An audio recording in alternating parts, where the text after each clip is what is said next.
سلامونه او نیکی هیله‌مند یم چې ټول به روغ او جوړ یاست.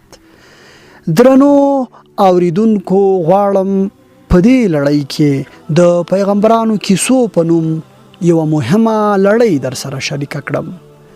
په دې لړۍ کې غواړو له حضرت آدم علیه السلام څخه ان تر حضرت محمد صلی الله علیه وسلم له ژوند، سیرت او هغو مهمو کیسو په اړه چې تاسو ترې د یو پند په توګه عبرت اخیستلی شئ، په لنډ ډول یې در سره مهمې کیسې او صحنې در سره شریکې کړو.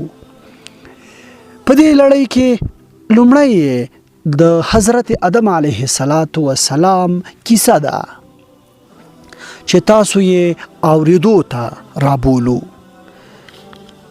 الله تعالی ځمکه او اسمان پیدا کړل او ملائکې هم پیدا کړي ترڅو د الله تعالی په حمد او ستاینه او عبادت کې بوخت واوسیږي. لا يعصون الله ما امرهم ويفعلون ما يأمرون. هیڅ کله د الله له حکم څخه سر نه غړوي او هر امر چې وي ورته هغوی تیار دي. بیا یې د جناتو یا پیریانو له اوره جوړ مخلوق پیدا کړ. په هغوی کې ښه، بد، مؤمن او کافر هر ډول پیران سته. شیطان هم د دې ډلې یو کس دی. الله تعالی دا ټول شیان په شپږو ورځو کې پیدا کړل. په قرآن کریم کې هم یادونه سته خدا ورځې څومره وي. د دې پوهه یوازې الله تعالی ته ده. هغه ورځې زموږ د ورځو غوندې سلیري ساعته نه وي. زموږ ورځې ځکه سلیري ساعته دي چې ځمکه په همدې وخت کې د لمر په شاوخوا راڅرخیږي. د الله تعالی ورځې کیدای شي په دې حساب په زرګونو یا په سلګونو وي، خو په دې اړه الله جل جلاله ښه پوهیږي. د اسمان او ځمکې له پیدایښت وروسته د الله تعالی عرش د خپلو رحمتونو قرارګاه وګرځوله. بیا ټول کائنات ورته ټیټ سول او سجدې ورته وکړې. د الله تعالی د آدم علیه السلام د پیدا کولو اراده وکړه. الله تعالی ملائکو ته وویل وَإِذْ قَالَ رَبُّكَ لِلْمَلَائِكَةِ إِنِّي جَاعِلٌ فِي الْأَرْضِ خَلِيفَةً. هغه وخت په زړه کړه چې کله ستا رب ملائکو ته ویلي و چې زه په ځمکه کې د یو خلیفه پیدا کوونکی یم. ملائکو ځمکې ته وکتل، د الله تعالی مخلوقات یې ولیدل چې له آدم علیه السلام څخه مخکې پیدا سوي وو. دوی په ځمکه کې فساد کاوه او د یو بل په وژلو پسې یې راخیستې وه. په داسې حال کې چې ملائکو د الله تعالی ستاینه او حمد وایه. ملائکو د دې حکمت او په رښتیا د پوهېدلو لپاره داسې پوښتنه وکړه.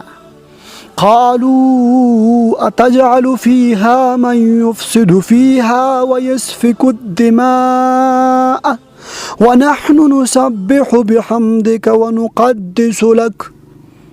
هغوی عرض وکړ آیا ته په ځمکه کې داسې یو څوک ټاکې چې د هغه نظم خراب کړي او وینې توی کړي، ستا له حمد او ثنا سره تسبیح او ستا لپاره سپیڅلې ستاینه خو موږ په اصل کې کوو. الله تعالی ورته په ځواب کې وویل قال إني أعلم ما لا تعلمون. بشکه چې زه پوهیږم په کوم څه چې تاسو نه پوهیږئ. نو ملائکو د الله تعالی د ارادې په وړاندې سرونه ښکته کړل. بیا الله تعالی وفرمایل إني خالق بشير من طين فإذا سويته ونفخت فيه من روحي فقعوا له ساجدين. زه له خټې نه د بشر پیدا کوونکی یم. بیا کله چې زه هغه په بشپړه توګه جوړ کړم او په هغه کې خپل روح پوه کړم، نو تاسې د هغه په وړاندې په سجده پرېوځئ.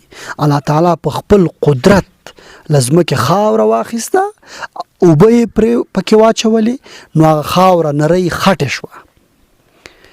بیا الله تعالی ترې یو جسم جوړ کړ، روح یې پکې واچاوه چې په ټول جسم کې ساه وچلېده. په دې توګه آدم علیه السلام وجود وموند. کله چې ملائکو آدم علیه السلام ولید د الله تعالی له امر سره سم سجده سول. د ملائکو دا سجده د عبادت سجده نه وه، دا د درناوي سجده وه.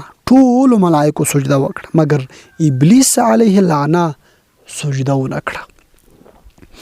الله تعالی ورته فرمایل یا ابلیس ما منعک ان تسجد لما خلقت بيده. ای ابلیس ته څه شي هغه چانه منع کړی وي چې په خپلو دواړو لاسونو سره جوړ کړی وي. ابلیس ورته په جواب کې ویل انا خیر منه خلقتنی من نار وخلقته من طین. زه له هغه نه غوره یم، تا زه له اوره پیدا کړی یم او هغه د له خټې نه پیدا کړی.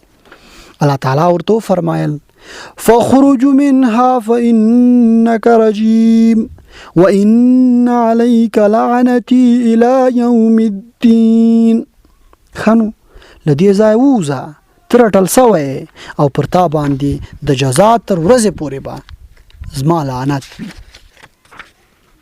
ابلیس د الله تعالی له رحمته محروم او ورټل سو.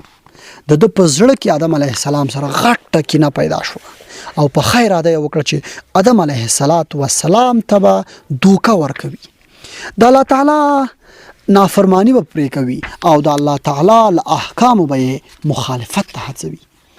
تر دې وخت آدم علیه السلام د شاوخوا له شیانو یې بېخبره و. الله تعالی آدم علیه السلام ته د ده له پیدایښت، د ده له حقیقت، حکمت او لویي او درناوي څخه خبر ورکړ. ورته ویل وعلم آدم الاسماء كلها. الله جل جلاله آدم علیه السلام ته د ټولو شیانو نومونه وښودل. الله تعالی هغو شیانو ته اشاره وکړه چې دا مرغۍ ده، دا کارغه دی، دا ونه، دا غر، دا سیرونکی حیوان دی، دا اوبه دي او دا هدهد یا ملا چرګک دی. ټول نمونه په دې ډول ورته وښودل. آدم علیه السلام ته د ټولو شیانو د نمونو له ښودلو وروسته الله تعالی ملائکو ته دا شیان مخکې کړل. وی فرمایل انبئونی باسماء هؤلاء ان کنتم صادقین. ماته د دې شیانو نمونه وښایئ که رښتیا نه یاست. ملائکو د دې شیانو ته وکتل، څنګه چې نمونه یې نه وزده نو په خپل ناپوهي اعتراف وکړ او وی ویل سبحانك لا علم لنا إلا ما علمتنا إنك أنت العليم الحكيم. لنیمګړتیاو نه پاک یوازې ستا ذات دی. موږ خو صرف دومره علم لرو چې تا موږ ته راکړی. په حقیقت کې په هر څه پوهېدونکی او د حکمت خاوند یوازې همدا ته یې. بیا الله تعالی فرمایل یا آدم انبئهم باسمائهم. ای آدم دوی ته د دې شیانو نومونه وښیه. آدم علیه السلام دغو شیانو نومونه وښودل چې الله تعالی له ملائکو پوښتلي وو او د نورو شیانو نومونه هم وښودل چې الله تعالی ورته ښودلي وو. د دې نه وروسته الله تعالی بیبي حوا پیدا کړه چې د آدم علیه السلام جوړه د جنت ملګري او د ژوند شریکه وه، څو په جنت کې ورسره واوسیږي. مګر په جنت کې حوا آدم علیه السلام له سخت تجربې سره مخ شول. الله تعالی دوی دواړو ته اجازه ورکړه چې د جنت هر شي ته نږدې شي او له هرې میوې څخه یې ګټه واخلي. د هرې ونې میوې خوړلی شي، خو د یوې ونې د میوې څخه داسې منع کړل ولا تقرب هذه الشجرة فتكون من الظالمین. دې ونې ته مه نږدې کېږئ کنه نو په تیرې کوونکو کې به وشمېرل شئ. د آدم علیه السلام او د هغې د مبارکې ښځې لپاره دا ناممکنه وه چې د الله تعالی نافرمانی وکړي. د هغوی دواړو په زړه کې د نافرمانۍ خیال هم نه و، خو ابلیس علیه اللعنه ورته په کمین کې و او د آدم علیه السلام ته غوسه راغلی وه له کومې ورځې چې الله تعالی ورته د سجدې امر کړی و. د آدم علیه السلام انسان کېدل او الله تعالی ته لویه مرتبه په ابلیس سخته تمامېده. آدم علیه السلام هم د وخت په تېرېدو د ابلیس دښمني هیره کړې وه.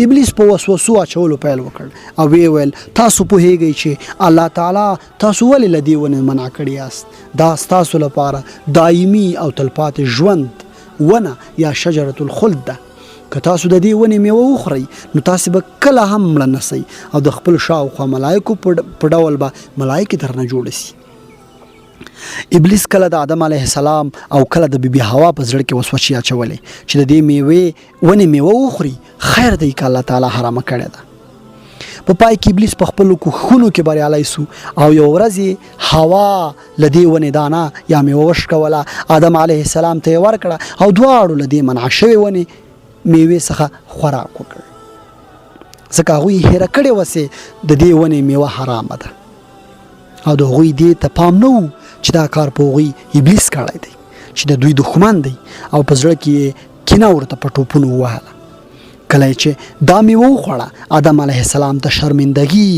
تکلیف او د خېټې دروندوالی محسوس شو چې له دې مخکې ورته نه محسوسېده دا درک هم ورته وشو چې لباس یې نسته همدارنګه د حوا رضی الله تعالی عنها په جسم هم لباس نه و نو دوی د خپلو بربانډو جسمونو د پټولو لپاره له ونو پاڼې راوشکولې الله تعالی آدم علیه السلام ته له جنته د وتلو امر وکړ آدم علیه السلام د ابلیس د دوکې له امله د دوی لوی ازمیښت سره مخ شوی و آدم علیه السلام او حوا علیه السلام ځمکې ته راغلل ډیر غمجن وو د هوا ژړا خو بیخي نه درېده دواړه شرمنده او ډیر خپه وو نو دواړو د الله تعالی څخه د خپلې تېروتنې د بخلو لپاره زارۍ او عاجزي پیل کړ چې الله تعالی یې توبه ومنله څرنګه چې توبه رښتینې وه نو ځکه الله تعالی ومنله ورته یې وویل چې ځمکه ستاسو اصلي ځای دی پکې واوسېږئ نسل مو ډېر کړئ او په خپلو اولادونو ځمکه آباده کړئ ستاسو د ماشومانو شکلونه به د یو بل سره بدل وي له یو پس به بل او له یو نسل وروسته بل نسل راځي او دا لړۍ به تر قیامت روانه وي آدم او حوا علیه السلام په ځمکه اوسېدل په ځمکه کې د خیر او شر هدایت او ګمراهۍ د کفر او ایمان جګړه پیل شوه آدم علیه السلام له وفاته مخکې خپل اولادونه راوغوښتل چې په ځمکه کې د خلاصون یوه کښتۍ ده او یوه وسیله ده چې هغه کښتۍ د الله تعالی د هدایت او د هغه وسله د الله تعالی خبرې یا کلمات دي بیا آدم علیه السلام ورته ډاډګیرنه ورکړه چې الله تعالی به مو په ځمکه یوازې نه پرېږدي بلکې ستاسو د هدایت او لارښوونې لپاره به انبیا او رسولان رالیږي انبیا او رسولان به د نومونو او معجزو له پلوه بیل وي خو ټول به په یوه خبره متفق وي او هغه دا چې الله تعالی یو او شریک نه لري د حق خواته به بلنه کوي او له الله تعالی سره به شریک نه نیسي